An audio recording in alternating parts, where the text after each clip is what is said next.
You're with Laverne, and I am beyond thrilled to say that I'm with Karl Hyde. Welcome, Karl. How are you? With you? I am thrilled that you're here. Oh, well, thank you very much. And I've got a cup of tea, so I'm even thrillier. Even thrilleder. What is the comparative adjective?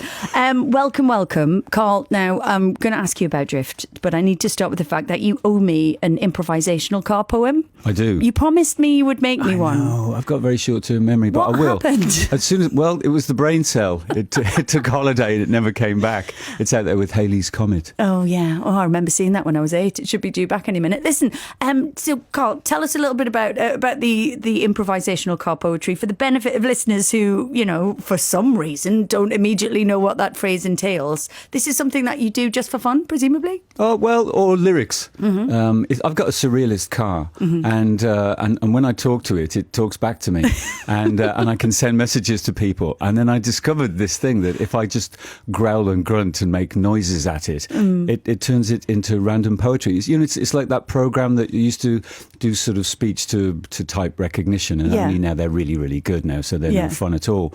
But it's like one of those early ones. So you could grunt and growl and it will come out with all this fantastic stuff. But it's kind of getting to learn me now, so it's not so weird. Smoothing out the algorithm. Do you know what you want, Karl? Smoothing out the alcohol. You want someone with an accent in your car. Then they've got no idea what you're saying. Well, you know, you're welcome. But I'll growl at you later on. I'll go shotgun. Don't worry. But thank you very much. So we have finagled your presence here to discuss the new album, Drift series. It's not just an album, is it? It's a whole new way of working. It's a year-long process. Take me back to the beginning. Is it true that it was inspired in some way by drift car racing?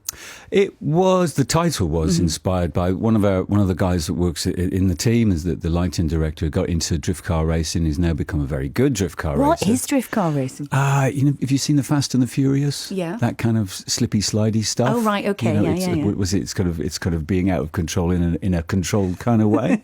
Well, they do. Works with you, you say? Well, okay, they do that. Figures. They do that, and it's actually very beautiful when you see it. It's a bit like ballet when you see them do it. Okay. But they're a great community. That's the other thing we liked about them. Mm-hmm. They're a fantastic community. So if anybody's engine blows up, somebody gives you their engine. It's a good spirit. Yeah. Well, Rick liked the title, liked the word drift, and when he asked me what does the word drift mean to me, I just kind of babbled, because drift has been big for me for a long time. Just that ability to just turn off and wander and see what happens and end up somewhere and have an experience. And I think for me, it's a really important part of the process. So it's a new way of working. The opposite of normal, I think, is the phrase that's used in the book that comes with the box set. Yeah, well, in a way, it's become the new normal for us now. Stopping the project for any period of time feels like you're going into withdrawal. It became normal to have a deadline every Thursday and to sometimes not know what the hell was going to come out. So that was the one rule, that you had to release something every Thursday, and it was multimedia, so it could be video, it could be, film, text, but something had to come out. Well, it had to be all those things. So it had to be music accompanied by a film and text. So all three things. Oh, that is big pressure. It was an ask, but it was the best fun, as well as, I was going to say a few words there, but as well as a few other things. That self-editing. Yes, physically and mentally not so nourishing. So how did you work then? Because obviously, all of those things are within your skill set, the stuff that you've been doing. I mean, film, I think, goes back to your time at college, right? You studied video way back. But more importantly, it would be working with Tomato, the company that we set up at the end of the 80s. So we've worked with Simon Taylor there for ever. And he's the guy that was tasked with coming up with a film every week. Right. Sometimes he had the film in the can, ready to go, and Rick would change the track, so he'd have to find something within 24 hours. Oh my gosh. And it was exciting though, because it pushed us. It also pushed me and Rick to be much closer together. The Barbara album had really brought us together, and what we found about that was we enjoyed working together, which was kind of weird after kind of nearly 40 years now, discovering, I quite like you. Yeah. And we work better when we're together, and we swap ideas and we solve each other's problems. Well, that's right. And I remember talking to you about that record and it's the process that you used to record it, which I think the rule was, you had to come in, you couldn't prep anything, and you just had to make it up. Yeah. And even though Drift has evolved, it seems like it's connected to that spirit. It's you're kind of... you're on a path that you sort of stepped onto for the first time then. That's right, yeah. And Rick recognised that it released a lot of our skill sets, but that especially if he brought in pressure of the promise of releasing something every Thursday for 52 weeks, then that would bring us even closer together, and you couldn't get out of it anymore. You needed that deadline. I'm drifting. I'm sorry, that's just a title. Yes, exactly. I love that it's because it does imply that kind of quite elegant gliding that you're going with the flow, but actually sometimes it must have felt the opposite way. Yeah, it felt like blind terror and panic. I remember one time we were down in Colombia earlier this year, and we had like 48 hours before the track was about to come out, and the track was completely set, and then him phoning me up in my room at 1 o'clock in the morning, kind of going, "We haven't got a track." What? And it was just cold, very cold. And he spent all night going through the archive and finally found something that we could build on to make a track.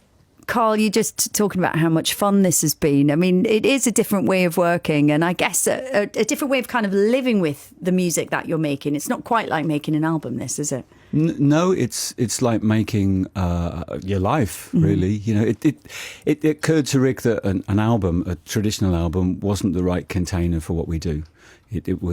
We needed something else, and also when you make an album, for us traditionally, an album takes 2 to 3 years, and then you've probably got 3 weeks of people engaging with it, and then that's it, and then it's gone. This project has been a whole year. And we've been talking directly to people, you know, using a lot of social media. So there's less translating of what we're doing going on, and there's a lot more learning from us. And everything's very immediate. And it's a bit like being on stage where you do something and there's an action and there's a reaction. Yeah. And that's been continuous for a whole year.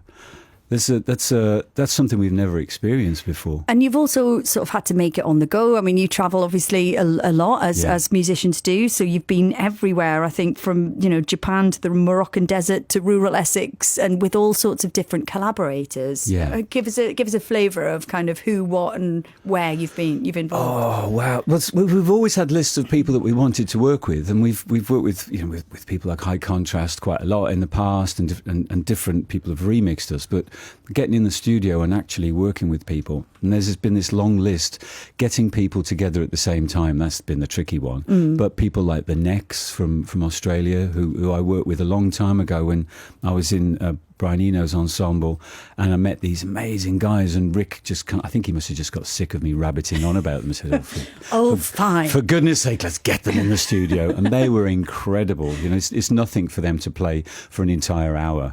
So we had tracks that last 90 minutes, and Rick had to edit down. People like Black Country New Road that we've had play with us. Ashley Faye's, you know, we've had some amazing Melt Banana. I was just going to say Melt Banana. Melt Banana in the mix. I mean, come on, yes. Come on. That's from John Peel. That is. There was, when he passed, there were a group of people that I knew that he loved, and I just went out and found them, and we started a dialogue from the time that he passed away, and they happened to be passing through, and with our pig shed where we work, our lovingly named studio, and they formerly or still pig shed. Well, it depends. You know, I think today it's a little messy, but they had a day off, so they came through and joined in, and they were fantastic. Melt Banana in the pig shed. What more could you want? Now, Karl, I was just telling you that outside of Drift, obviously Six Music listeners have been very excited that you're coming in, and we featured a guest mix yesterday from a Six Music listener called Gary McDaniel, and he's a big fan of yours. He'd included an Underworld track, but he also wanted to dedicate it to his mum, because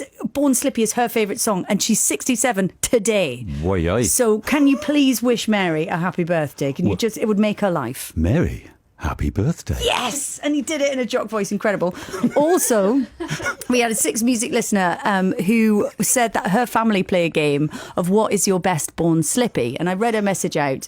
Hers was her wedding at Laverne Festival grounds with the yurts. They had their wedding reception there. It went off and it was absolutely perfect. But we've had so many of these from Six Music listeners. Just to give you a flavour, my best Born Slippy, I worked at Brixton Academy and did so many fabulous gigs, including Underworld Underworld in 95, where they played Born Slippy and took the roof off, worked till 2, use the word work lightly there, says this texter, then went home to an insane house party at my house, where a guy I'd met at Brixton a few months earlier was in attendance. We fell in love that night, and all these years later, we are still married. It's our eldest kid's 10th birthday today, and a screen print of Brixton Academy hangs in our hallway. So, life moment. And get this one. Good morning, Lauren. Ellie in Leeds says, Underworld Born Slippy was played as my mum was getting carted into theatre for her C-section to give birth to me. Whoa. I was the coolest, slippiest kid in Liverpool's Women's Hospital. Fantastic. I mean, right? That is so cool. Yeah. I wasn't born like that. I have to say, I was extremely uncool, but that is amazing. It's great, right? And I was saying, Barrowlands 1999, I think it would have been for me. That was an incredible night. Barrowlands is the finest venue on earth. Mm. We played some incredible places, the Hollywood Bowl, mountains, all sorts, but Barrowlands, that is the venue. And also everybody says Glasgow's the best city to play. Whenever you ask them, do you have a best Born Slippy, Carl? Is that an unfair question to ask you? Well, do you know what? You really dropped this on me. And as you were talking, I was thinking, oh my God, car crash. There must be a few. Say something cool or funny. But do you know what I remember? I remember the night that we put a quid on Born Slippy at the Romford dog track. Oh. And I think we got £2 back or something, because Born Slippy was an amazing dog. It was a bunch of other dogs there that we got titles from, and Rick got the form book, and it was always the racing book was always in the studio, and we were looking for a title one day, and he kind of went, there's some really great names here. Look at this one, Born Slippy. Oh, that's a great name. Oh, I love that. Oh, how fantastic. And obviously, you mentioned you and Rick have been working together nearly 40 years. I mean, over 30 years now. Next May, it's 40 years. What are you going to do to celebrate? Exactly. I will probably release another 52 tracks or something like that. 53. Will you mark the occasion, the two of you, do you think? I mean, you talked about kind of finding out again all over again, which I can understand that, you work best when you're in the room together. Yeah. You like each other. You like being together. Well, it's been an interesting journey. I think Rick would say that too. It's been a very interesting journey. We've become friends. Mm-hmm. In the last few years, we've become very close, very close. He's my dearest friend. And it probably wasn't that way for either of us for a very long time. We knew we could work together, and we knew we made good things together. And he pretty much pulled everything together almost single-handedly most of the time, as he did with the opening ceremony of the Olympics. And it's extraordinary what you can do when we both pull our weight. And I think he welcomes my presence a bit more now. And what changed, between the two of you? Is it a case of kind of also getting to know each other better? I think age brings a new perspective, doesn't it? Yeah. I think it's also I got my head out of that place where the sun doesn't shine, and saw what a good guy he was, and that he was really trying hard for us both. It was on a tour where we were writing a lot of the material for Drift, and I kind of woke up one day and went, hang on, what if I look at things upside down? Oh my God, it looks completely different. And it changed from then on. We still have the occasional, but not very often. Yeah, of course. And it's good. It's good. I miss him. No. I miss him now. I tried to get him on the phone earlier. I know. So just listen to his answer phone. God, he's probably nailed to some piece of technology. You wouldn't believe what's in our studio. Oh. It's like it's an entire arena show in miniature. They set up in our studio. Where's our invite to the Pig Shed, Carl? It's my question. Come on. Six Music live from the Pig Shed. You want to broadcast from the Pig Shed? Obviously. It's on. Okay. It's on. We will set it up live from the Pig Shed. Okay, incredible. Well, we're dealing with it. And we should mention, speaking of live, that you've got some UK dates coming up. Manchester's Mayfield Depot is part of the Warehouse Project, and Wembley Arena in London as well. Yeah. So we're playing back in Mayfield on the 5th of December, and on the 7th we were at Wembley Arena. Mum and Dad are coming, big day, see the kids playing Wembley. Yeah. Because they were never going to see me play football, were they? And looking forward to that. It's going to be it's a fantastic new show. I've got to say, we're working really hard on this show. It's amazing. And Rick is going to open the show with a whole set of his own. Oh, wonderful. Well, listen, can't wait for that. Karl Hyde, it's wonderful to have you on the programme as well. Thank you very much for coming to see us. Drift Series 1 is out now. Lauren Laverne.